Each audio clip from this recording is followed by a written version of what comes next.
안녕하세요. 열심언니입니다. 얼마 전에 제 채널을 봐주시는 한 구독자님께서 메일을 주셨어요.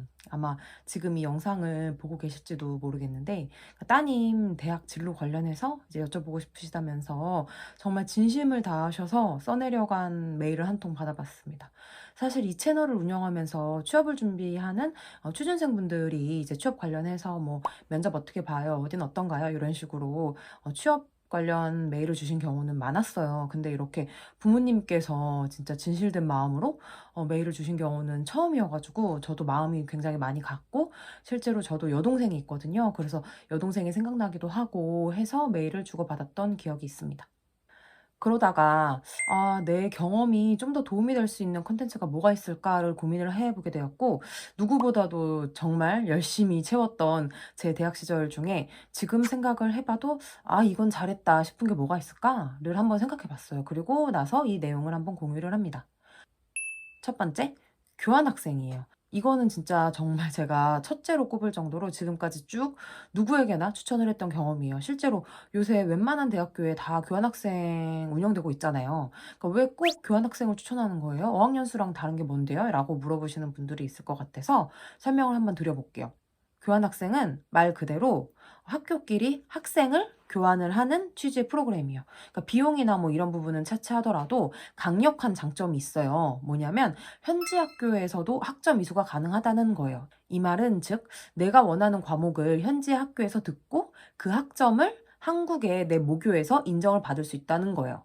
그러니까 왜 어학연수 가면 우리 최소 기본으로 한 1년 정도씩은 휴학하고 가잖아요. 그러니까 이거는 해당 나라의 공식 대학교로 가는 게 아니라서, 물론 뭐 어학당처럼 아카데미식의 칼리지 같은 경우도 많다고는 하는데, 아무튼 연수는 공식적으로 학교 내 대학교에서 학점으로 인정받기가 쉽지가 않습니다. 저의 경우에는 대학교 3학년 때 1년 동안 중국의 한 대학교로 교환학생 파견을 갔어요. 그리고 1년 동안 제 기억에 대략 한 7과목 정도를 들었고요.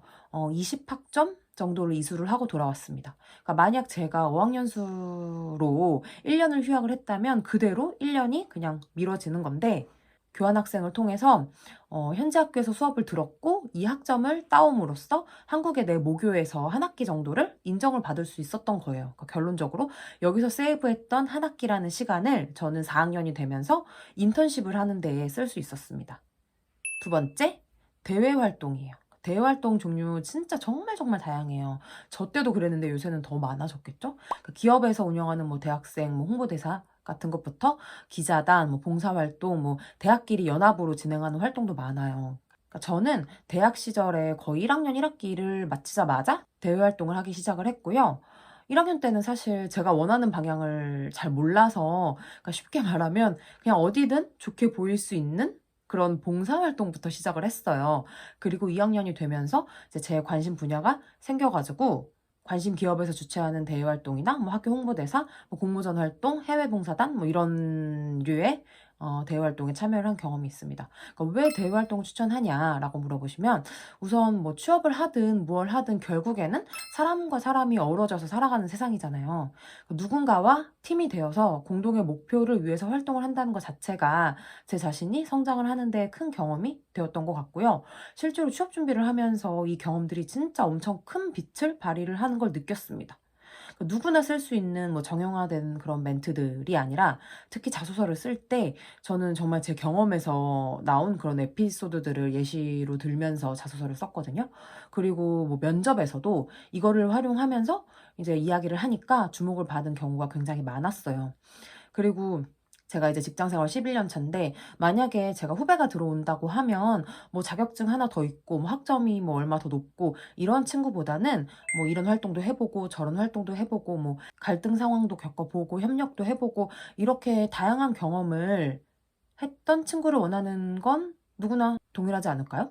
그러니까 결국은 이런 게 면접에 가서 합격을 결정짓는 그 한 방을 만드는 요소들인 것 같습니다. 세 번째, 인턴십이에요. 사실 요새는 인턴도 합격하기가 너무 힘들다고 하더라고요. 그러니까 인턴도 거의 공채급으로 합격하기 어려운 경우도 많다고 하는데, 저는 한국전력공사에서 6개월, 그리고 현대중공업 해외법인에서 2개월 인턴을 한 경험이 있어요. 그러니까 한전 인턴은 6개월짜리라서 사실 기간이 조금 부담스럽긴 했는데, 앞에서 말씀드렸던 교환학생을 통해서 저는 이제 1년을 갔지만 한 학기는 인정을 받아서 여기서 한 학기의 시간을 세이브할 수 있었거든요. 그래서 시간을 벌었다 셈 치고 지원을 했고 합격을 해서 6개월 동안 근무를 했습니다. 현대중공업 인턴은 방학 기간을 활용해서 근무를 했던 경험이고요. 사실 인턴은 정말 2개월을 하든 6개월을 하든 실질적으로 실무 자체를 하지는 않습니다. 그러니까 회사 차원에서 맡길 수도 없고요. 그러니까 실무를 하는 그 실무자의 보조 업무 정도를 하는 거죠. 그래도 이런 경험을 통해서 학생 신분이지만 미리 직장 생활 경험도 해보고 플러스 취준을 할 때 저는 미리 인턴 경험도 있어요. 뭐 이런 식으로 어필도 할 수 있고, 그러니까 제가 갔던 최종 면접들에서 거의 다 저는 인턴 경험에 대해서 질문을 받았습니다. 그러니까 이거는 즉 관심을 끌 수 있다는 뜻이겠죠?